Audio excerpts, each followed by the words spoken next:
कहती हैं कि ये लो तुम्हारी भिक्षा। तो अब संत तो संत थे, उन्हें क्रोध नहीं आया। उन्होंने तो सोचा कि रोज माता जी मुझे प्रेम से भिक्षा देती थी, आज इतने क्रोध में दी है, होगी कोई बात।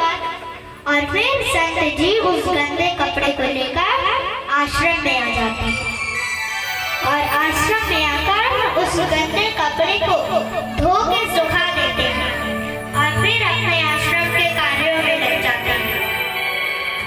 फिर शाम को एक भक्त आता है और आकर गौ माता का 1 किलो शुद्ध घी दे जाता है। तो अब संत जी देखते हैं तो सोचते हैं कि ये तो 2 काम आएगा। पहला तो इससे भगवान को भोग लगाऊंगा, शुद्ध हलवा बना के भोग लगाऊंगा। और दूसरा कि इससे भगवान के चरणों में शुद्ध दीपक जलाऊंगा। तो संत जी शुद्ध हलवा बना के लाते हैं, भगवान को भोग लगाते हैं और फिर जब दीपक जलाने की बारी आती है तब संत जी सोचते हैं कि घर में दीपक भी है,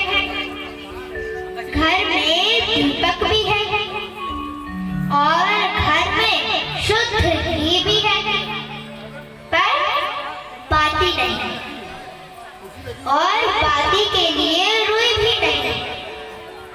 तो अब संत जी ने सोचा कि जो वो माता जी ने कपड़ा दिया होगा वो कपड़ा सूख गया होगा।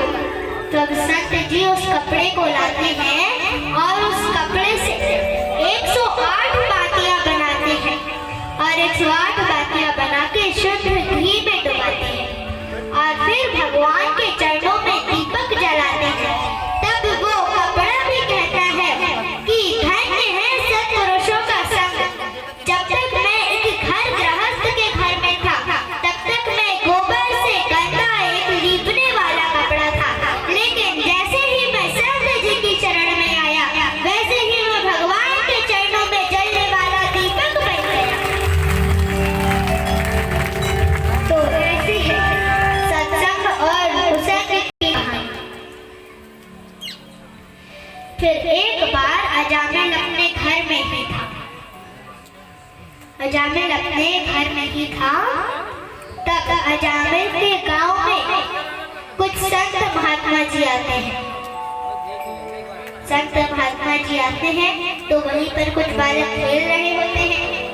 तो संत महात्मा जी आए और उन बालकों से पूछा कि क्या यहाँ पर कोई संत पुरुष रहता है, कोई अच्छा ब्राह्मण रहता है जो हमारे रात्रि रुकने की व्यवस्था कर सके, हमारे भोजन की व्यवस्था कर सके।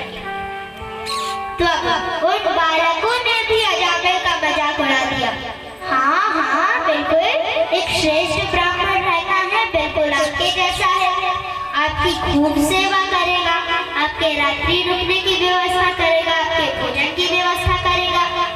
बहुत ही अच्छा ब्राह्मण है अजामिल नाम का। तो बालकों ने किया मजाक और संत महात्मा जी ने समझ लिया सच। अब संत महात्मा जी अजामिल के घर पहुंच जाते हैं।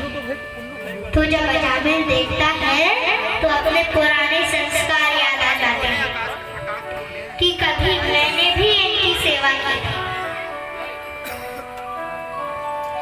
फिर अब अजामिल रात्रि रुकने की व्यवस्था करता है, उनके भोजन की व्यवस्था करता है और फिर संत महात्मा जी भोजन करके जैसे ही सोने गए तब जैसे ही वो लेटे तब उनके मन में बुरे विचार आए। उनके मन में बहुत बेचैनी हो। अभी बताया था कि जैसा खाओ अन्न वैसा ही हो जाए मन। तो चोरी का अन्न खाया था, पाप का अन्न खाया था, तब उनके मन में वैसे ही विचार आए, बहुत बुरे विचार आए। उन्हें नींद न आए और अगर नींद आए तो बहुत बुरे बुरे सपने आए। तो जैसे तैसे करके संत महात्मा जी ने रात गुजारी और फिर सुबह होती है तो संत महात्मा जी अजामिल से पूछते हैं कि हम जाएं? तो अजामिल कहता है जाओ। संत महात्मा जी दोबारा पूछते हैं कि हम जाएं? तो अजामिल कहता है जाओ। तो अब अजामिल समझ गया कि अब ये कुछ दक्षिणा चाहते हैं।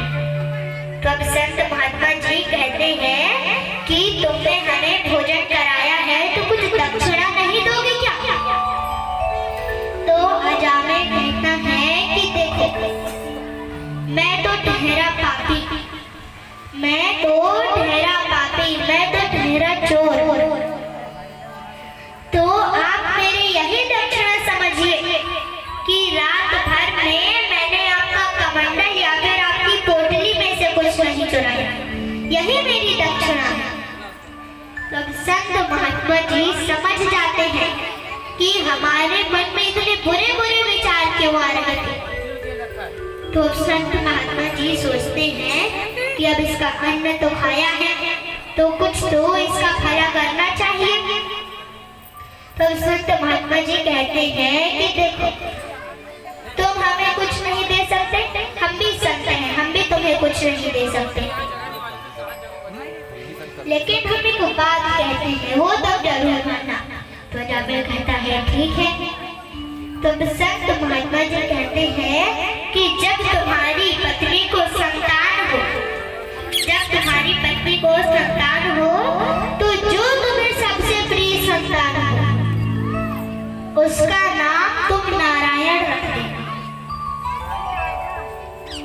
तो अजामिल कहता है ठीक है।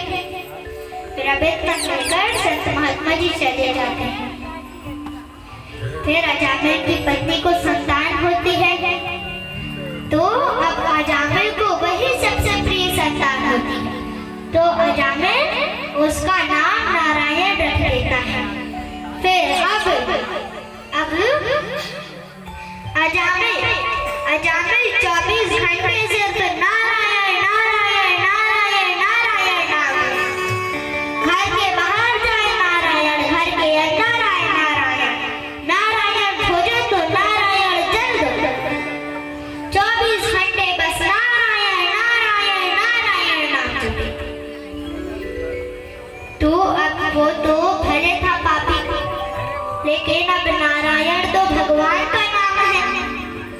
अगर कोई एक बार भी भगवान का नाम ले लेता है तो तर जाता है। तो ये तो 24 घंटे सिर्फ नारायण का नाम लेता था। तो अब अजामिल का अंत समय आ गया। तो अजामिल खटिया पे लेटा हुआ था। उतने में यमराज जी के यमदूत आ जाते हैं और अजामिल की आत्मा को रस्सी से खींचते हैं। तो अजामिल को दर्द होता है। अजामिल आवाज लगाता है नारायण बचाओ, नारायण बचाओ, बचाओ नारायण। तो ये आवाज पहुंचती है सीधा विष्णु लोक। तो वहां से विष्णु जी के भी पार्षद आ जाता है। तो अब एक तरफ खड़े हैं विष्णु जी के पार्षद और एक तरफ खड़े हैं यमराज जी के दूत। तो अब विष्णु जी के पार्षद आ गए। तो अब कहते हैं कि इसे तो हम भगवान के धाम ले जाएंगे, क्योंकि इसने हमारे प्रभु का नाम लिया है।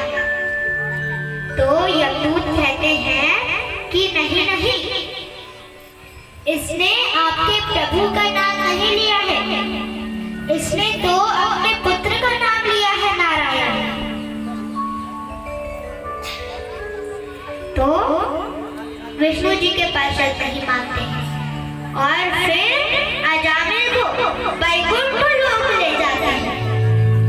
तो अब यमदूत आते हैं यमराज जी के पास और यमराज जी के पास आकर कहते हैं कि अब हम आपका ये कार्य और नहीं कर सकते। तो यमराज जी कहते हैं कि क्या हुआ, क्यों नहीं कर सकते? तो यमदूत कहते हैं कि अजामिल का अंत समय आ गया था, तो उसने पाप किए थे, इसलिए हम उसे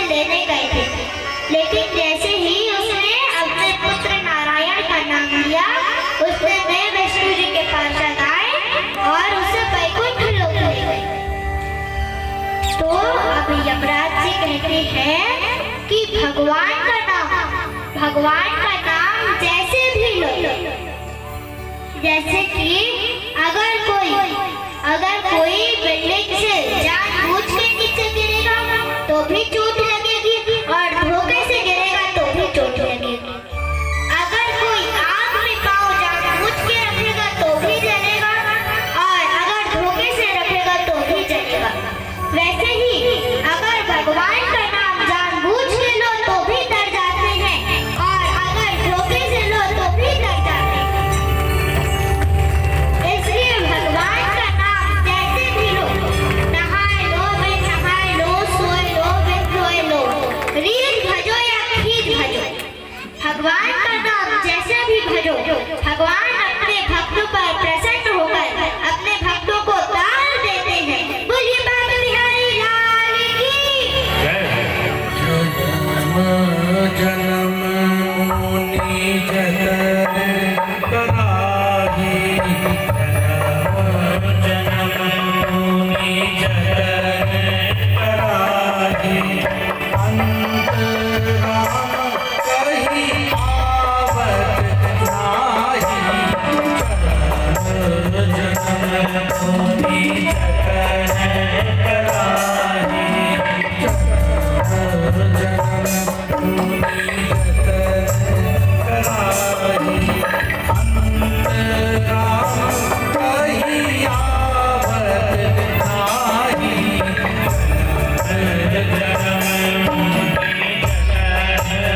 कराही,